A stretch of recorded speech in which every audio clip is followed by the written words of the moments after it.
Why bachelorhood builds empires. Marcus Aurelius's savage insight. Do you truly believe an empire is built on the sands of sentimentality? Do you honestly think that true greatness, the kind that echoes through history, truly blossoms and flourishes in the soft, often stifling shadow of compromise? Look around you, observe the prevailing winds of our age, and listen closely to the incessant hum of societal expectation.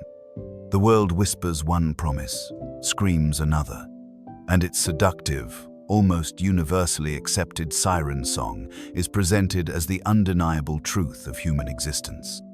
It tells you, with an insidious, relentless certainty, that ultimate fulfillment lies only in the gaze of another, that your very worth is somehow inextricably tied, like a desperate anchor, to the connections you forge, to the delicate, often demanding relationships you endlessly strive to maintain. You are relentlessly bombarded from every screen that glows, every advertisement that entices, every casual conversation that hints at an unspoken norm, with shimmering images of coupled bliss, of shared destinies, of a profound happiness that seems only accessible, only complete, when inextricably tethered to another soul. You are told, explicitly and implicitly, through every subtle cultural cue, that to be truly whole, truly complete in any meaningful sense, you must find, and then fuse with, your other half. But I ask you, with the cutting force of a truth rarely spoken, a truth that might shatter your comfortable assumptions, what if the greatest love story you could ever write, the most epic narrative of your life, is not with another, but with yourself? What if the most profound partnership, the most formidable, unbreakable alliance, is forged not in the delicate, often precarious dance of two lives intricately intertwined, but forged, rather, within the fiery, unforgiving crucible of your own soul, meticulously honed by the unwavering, purifying heat of absolute self-possession? The modern narrative, fueled by an insatiable, almost pathological need for external validation, insists upon a singular, narrow, almost claustrophobic path to happiness, companionship above all else, at any cost. It's a comfortable lie, isn't it? A soft, seemingly inviting, yet ultimately gilded cage, where the chains are not of cold, hard iron, but are cunningly woven from the subtle threads of societal approval, from the relentless, gnawing fear of solitude, and from the insidious, whispering anxieties of what if you remain unattached, somehow incomplete, somehow less than. This constant pursuit, this desperate, often unexamined clinging to the idea of a shared existence as the ultimate, non-negotiable good, often leaves you adrift, rudderless, hopelessly lost in a sea of external expectations, sacrificing your very core identity, diluting your very essence, for a fleeting, often illusory, and deeply superficial sense of belonging. You become, in essence, a ship tossed mercilessly on an endless, unpredictable sea of another's ever-shifting desires. Your internal compass utterly broken, your true destination lost in the dense, suffocating fog of shared obligation and mutual compromise. Is this, I challenge you, truly the path to your personal empire, to the monumental achievements that whisper persistently from the depths of your unfulfilled potential? Or is it merely an elaborate, meticulously constructed distraction, a captivating illusion designed to divert your gaze from the arduous, solitary, yet profoundly rewarding work of building that empire within yourself? Consider, with sober clarity, the true cost of such a consensus-driven existence. Consider the profound, irreversible price of perpetually seeking your reflection in another's eyes, rather than forging your own unshakable identity. From the clamor of the present, from the insistent demands of the external world, to the unyielding, timeless wisdom of the past, enter Marcus Aurelius, the philosopher king. He was not, let it be clear, a misanthropic recluse who fled from humanity, nor a bitter hater of all connection. On the contrary, he was a man burdened by the immense, crushing, almost unbearable weight of an actual empire, a vast, sprawling dominion of disparate men and countless lands. Yet, through this immense external responsibility, He understood, with chilling, crystalline clarity, that true dominion, true sustainable power, began and ended not in the vastness of his territories, not in the strength of his legions, but within the meticulously guarded confines of his own mind. He knew, intimately, from the constant pressures of his imperial station, that the external chaos of the world, the relentless demands of the state, the unending complexities and unpredictable nature of human relationships could only be navigated, could only be withstood with integrity by an unshakable, impregnable inner citadel of self-control and rational thought. Aurelius understood, profoundly and viscerally, that true power doesn't come from wielding a sword or commanding legions across continents. It comes with a brutal honesty that might challenge your very notion of strength, from unequivocally commanding yourself, and often with a starkness that might profoundly offend the contemporary sensibility that prioritizes external connection above all else. He recognized that the external entanglements, particularly those of the emotional and romantic variety, are precisely the first, most formidable, and most insidious forces to subtly, yet decisively, sabotage this essential inner rule. They are the cracks in the fortress walls, often invited in by our own yearning for connection. Consider, for a profound moment, the foundational Stoic principles that guided his every breath, that formed the very bedrock of his profound and unparalleled self-mastery. First, there is discipline, or enkrateia, the unwavering steel-willed ability to control one's impulses, to master one's desires, to govern one's emotions, rather than be governed by them, to be swept away by their tide. I ask you to reflect.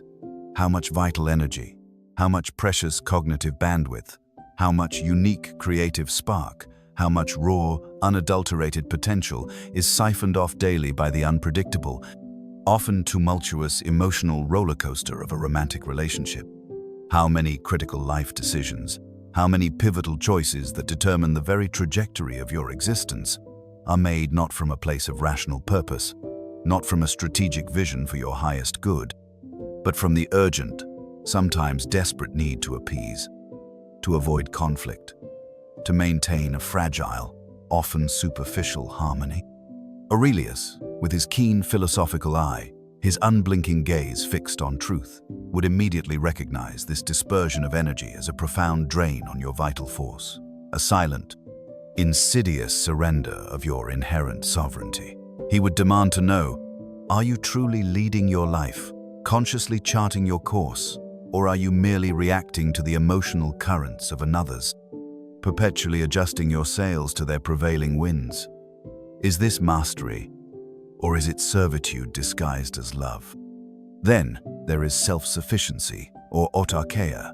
Understand this not as a cold, desolate isolation, but as the profound, unshakable inner knowing that your happiness, your inherent worth, your fundamental peace, are not, and can never be, dependent on external things, on fleeting circumstances, or, more critically, on external people.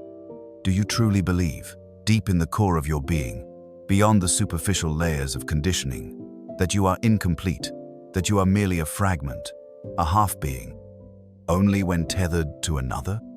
Or can you begin to recognize with growing clarity that profound, monumental strength arises precisely when you are your own unyielding foundation, your own inexhaustible source of contentment, your own steadfast, immovable anchor in the fiercest storms of life? Where, I demand, does your true ultimate loyalty lie? Is it with the fleeting, transient comforts of companionship, which can be withdrawn at a moment's notice, leaving you bereft? Or is it, instead, with the unbreakable, formidable fortress of your own will, your own cultivated character, your own unyielding spirit? Are you, in the grand, sweeping tapestry of your existence, building a magnificent, enduring life, piece by deliberate, conscious piece, forging something truly your own? Or are you merely decorating one with the borrowed adornments of another's presence, easily dismantled and taken away at their whim, leaving you with an empty space where your identity should be?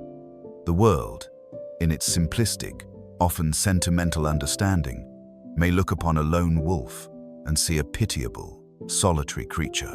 But the wolf, unbound and unburdened by external entanglements, sees an unconstrained predator, honed to perfection by necessary solitude, made sharp and efficient by the absence of distraction, ready to strike, with lethal precision, at its true profound prey, the conquest of its own highest, most virtuous self.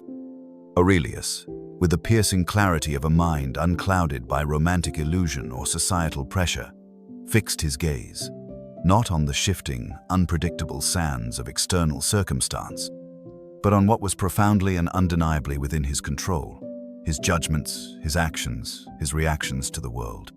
Not the unpredictable whims of fickle fate, not the ever-changing opinions of others, and certainly not the fluctuating, often tempestuous emotional landscape of a partner.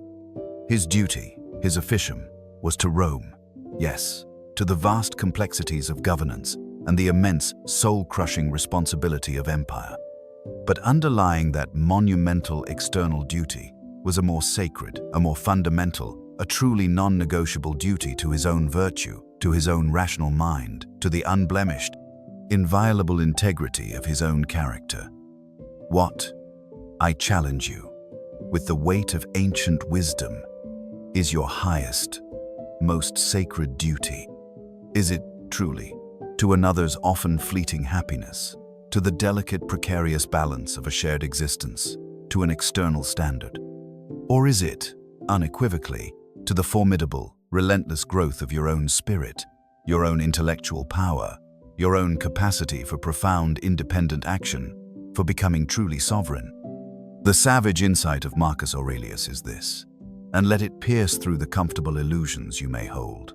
The immense energy, the irreplaceable time, the invaluable mental and emotional space spent in perpetually tending to another's garden, nurturing their needs, navigating their moods, often leaves your own garden barren, choked with the insidious weeds of unfulfilled potential, of unpursued dreams, of a life never truly lived on its own terms, never fully realized in its unique magnificence.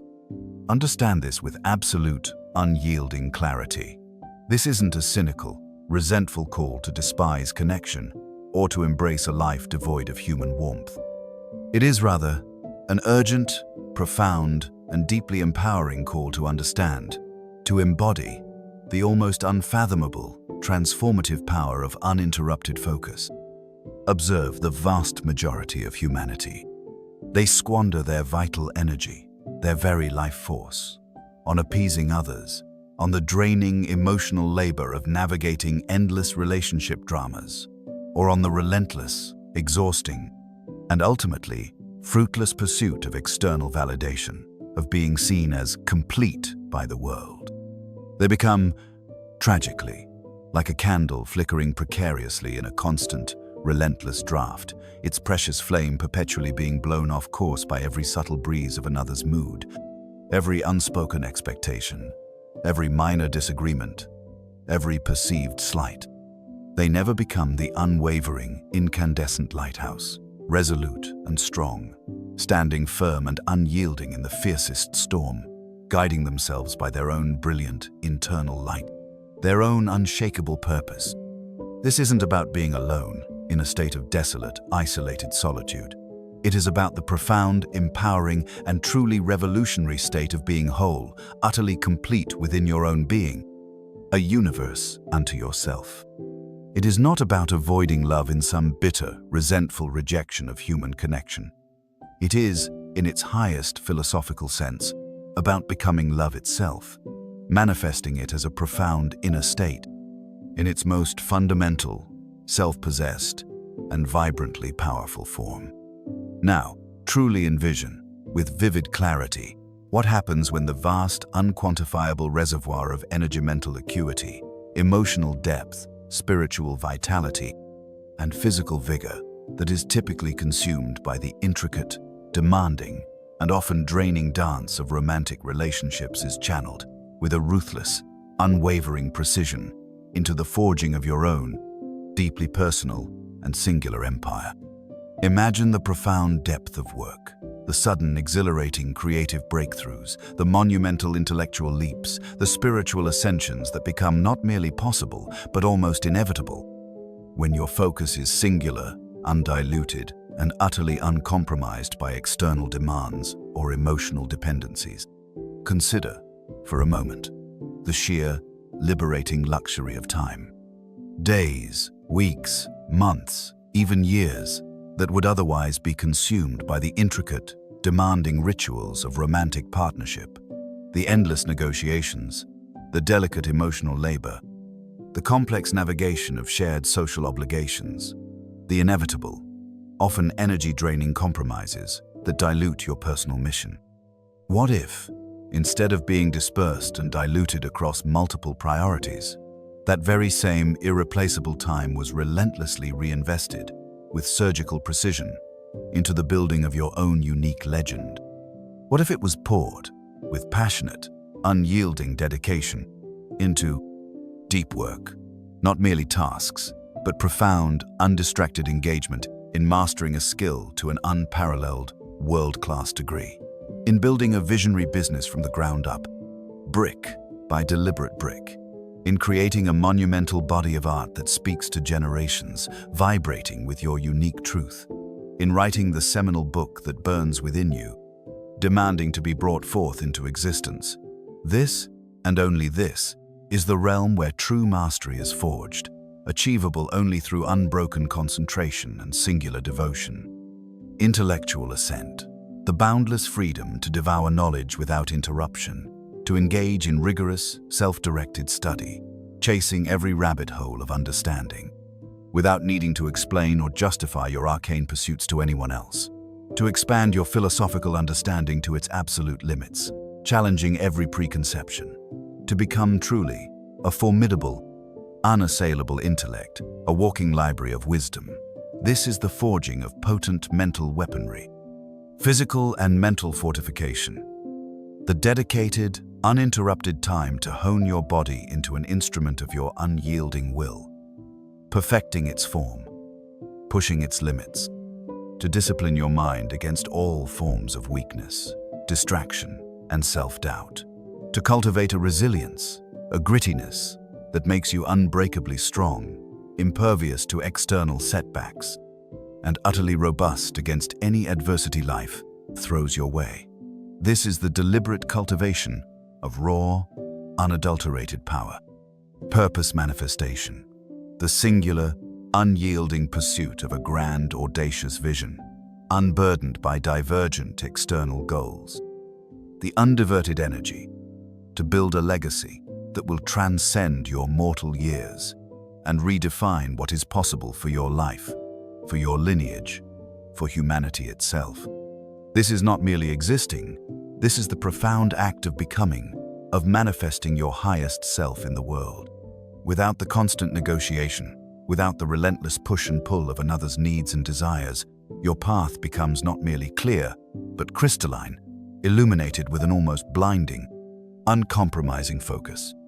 Without the insidious, often debilitating external emotional dependencies, your internal discipline, your enkrateia, becomes not merely strong, but unbreakable, a force of nature unto itself, a self-generating powerhouse of will. This isn't a passive state of mere existence, a resignation to circumstance. It is an active, fierce, almost primal dedication to radical self-cultivation, to the systematic, deliberate, and relentless optimization of your own human potential. Like the monk who dedicates his entire being singularly to his sacred calling, forsaking all worldly distractions and desires, or the singular artist who pours every ounce of their being, every waking thought, every desperate dream, every drop of blood, sweat, and tears into their craft, the philosophical bachelor, by deliberate conscious choice, dedicates themselves to the ultimate masterpiece, the perfected self, a living testament to what a human being can achieve when utterly uncompromised, utterly sovereign. This is not deprivation. It is the ultimate, profound liberation. Let us be unequivocally clear. This is not a cynical, resentful life sentence of dreary solitude, a condemnation to perpetual loneliness or emotional barrenness. No, this is, precisely, a strategic period of profound, deliberate, and intensely fertile self-investment, a chosen, sacred crucible in which the unyielding steel of your character is forged, tempered by the fires of discipline, and made invincible against the vagaries of the external world. Are you brave enough? Are you truly courageous enough, deep within your core, to step away from the comforting, yet often suffocating, crowd and its insistent norms? To face the profound, sometimes terrifying discomfort of radical self-reliance, of standing alone with your own thoughts and ambitions for the ultimate, unparalleled promise of unshakable strength, of absolute, untarnished self-possession. The path of the unchained soul is emphatically not for the faint of heart, for it demands a brutal, uncompromising honesty with yourself, a ruthless stripping away of all comforting illusions, all convenient excuses. It asks you, unflinchingly, to confront the deepest voids within you, the very empty spaces you might, in your desperation, hope another would magically fill with their presence. And then, it demands, with an unwavering, undeniable voice, that you fill those voids yourself, not with external trinkets or fleeting affections, but with profound, self-generated purpose, with relentless, unyielding discipline, with unbreakable will, all forged in the purifying fires of your own becoming, of your own self-creation. What empire within yourself, what vast, unexplored territory of your own boundless potential have you neglected, left fallow, allowed to lie dormant beneath suffocating layers of societal expectation and unexamined assumptions? What profound, world-altering work, what magnum opus, what singular achievement, what unique contribution to humanity awaits your undivided, ferocious, unrelenting attention? What magnificent, formidable, and utterly authentic version of yourself will you truly become when unburdened by external demands, when your every waking moment, every conscious thought, is a deliberate, uncompromising investment in your highest, most authentic self, in the fullest actualization of your unique genius? True fulfillment, lasting and deeply resonant, does not and cannot come from external sources that can be given and taken away at another's whim. It comes, unequivocally, from within your own being. It emanates from the deliberate, arduous, yet ultimately glorious act of building an empire of unshakable character, an empire of unassailable virtue, an empire of clear, singular purpose, all centered firmly within the sovereign, sacred territory of your own being. Stop, I implore you. Stop building a flimsy, fragile shrine to confusion, to the fleeting echoes of external validation, to the whispers of a world that does not understand true power. Begin, with every fiber of your being, to build a Sula soul so strong, so clear in its vision, so purposeful in its every action, that it becomes its own self-sustaining universe. Build an empire of you.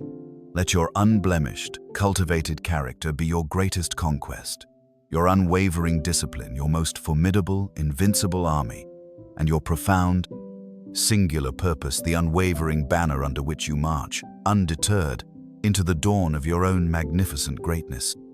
The world, in its blindness, in its superficiality, will ceaselessly tell you to find your other half, to seek completion outside yourself, to merge with another.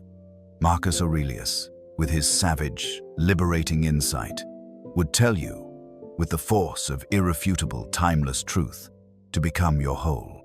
Embrace the raw, untamed, magnificent power of the unchained soul. Your empire awaits.